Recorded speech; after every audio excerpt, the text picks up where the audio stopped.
Morning, everyone. So it looks like we got a little more snow than everyone anticipated. I didn't get a call to go out this morning, but evidently the rain and the little bit of slush that we did get in Salem froze. The air temperature was warm enough, however, the ground temperature was still cold enough for that stuff to freeze on contact. In Epsom, Hooksett, a good few inches of wet, heavy snow. I was surprised to see how much snow I had on my driveway this morning. Most of the roads haven't been done.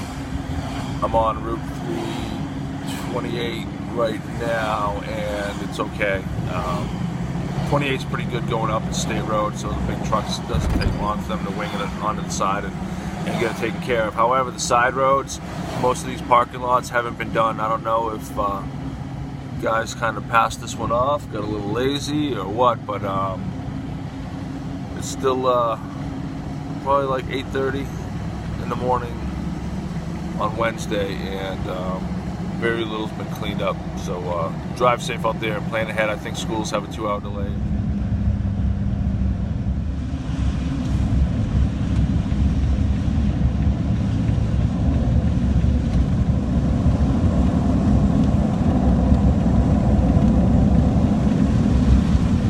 So I'm on 93 South, and even though the roads have been cleared, there's still a coating of ice, like frozen slush, in some of these lanes. So I'm in Manchester now, and traffic's still really slow. We're doing 35 down 95 South.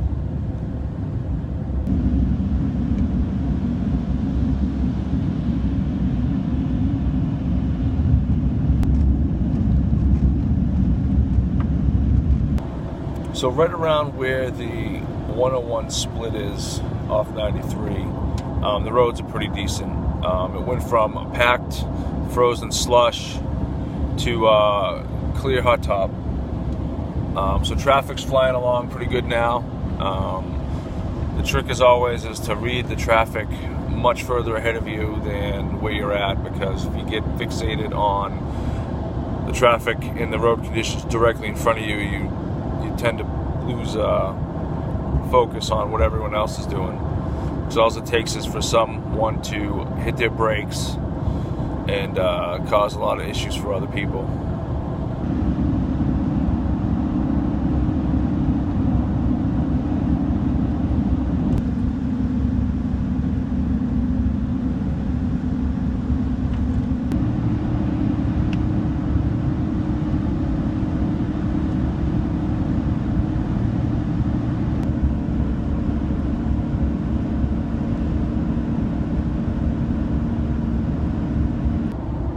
So I just got a call from Sean, and evidently it's nice and clean down at Raymond Ave.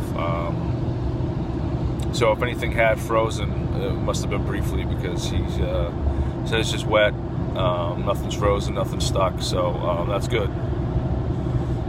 So we had a brief little bit of time where we were kind of scurrying around, wondering what was going on, because we didn't get the call out.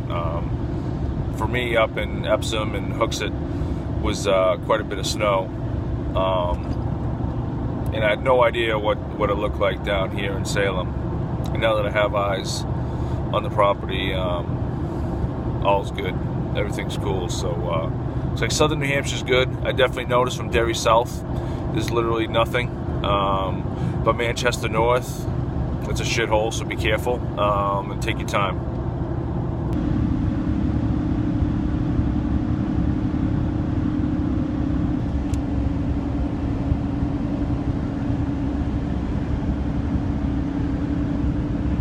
Shit show.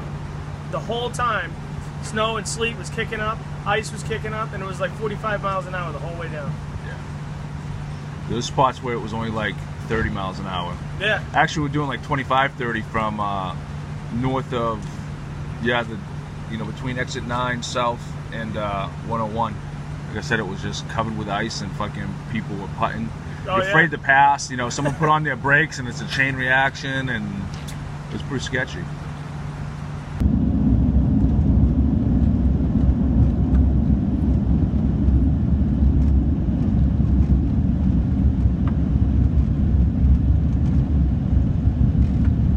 So now that I'm down here in Salem, there's no snow whatsoever. I mean, there's not even snowbanks from a few weeks ago. Everything's melted, everything's brown.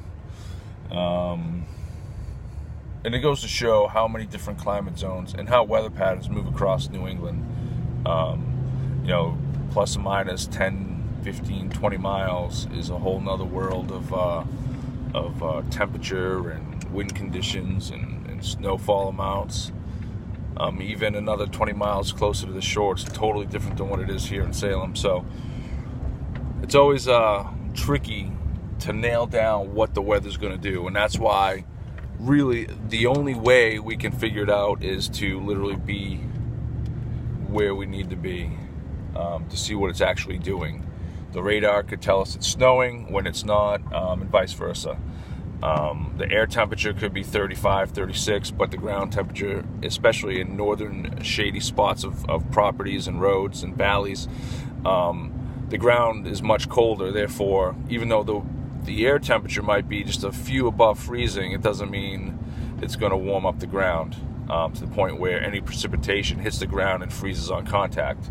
That's why we end up with a lot of black ice and a lot of treacherous roads when we get these mixed conditions. You know, it's nice when it's all or nothing, when we can get snow, cold conditions and snow, then we know what we're dealing with. But when it gets wet and we're flirting around with the freezing line, that's when anything can happen.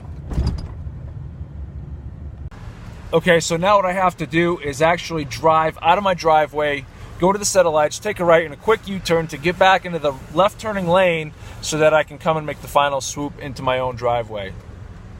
It's kind of tricky, but hey, that's how it goes. Hey, it's Wednesday evening and I finally made it home to plow my own driveway. When I left Epsom this morning, there was probably about 4 or 5 inches of wet, heavy snow on top of everything. So the girls got out. It doesn't look like they shoveled. If they did, the state pushed it back into my driveway. Now, I just kind of want to give everyone an idea of where I live and what I'm up against when I have to plow myself. Okay, I got a light now, so it's kind of chill, but if you look behind me, this is what's known as Epsom Speedway. It's about a quarter-mile straight shot, which kids like to race up and down in their diesel trucks. 18-wheelers crank up the hill and just keep sailing. And I do have quite the blind spot right there. So it's about 6 o'clock or so. Starting to let up a little bit, but for me to back out there is quite scary. And of course, the quietest has been in the last hours right now, and I'm here talking to you on the phone. So let me see if I can do what I can.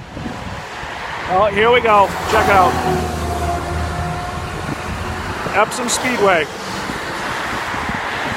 It's posted 40, but no one's doing 40 through here. By the way, did I mention my driveway is literally a postage stamp? I can fit maybe 4 cars pulling in, but we're literally not far off the road.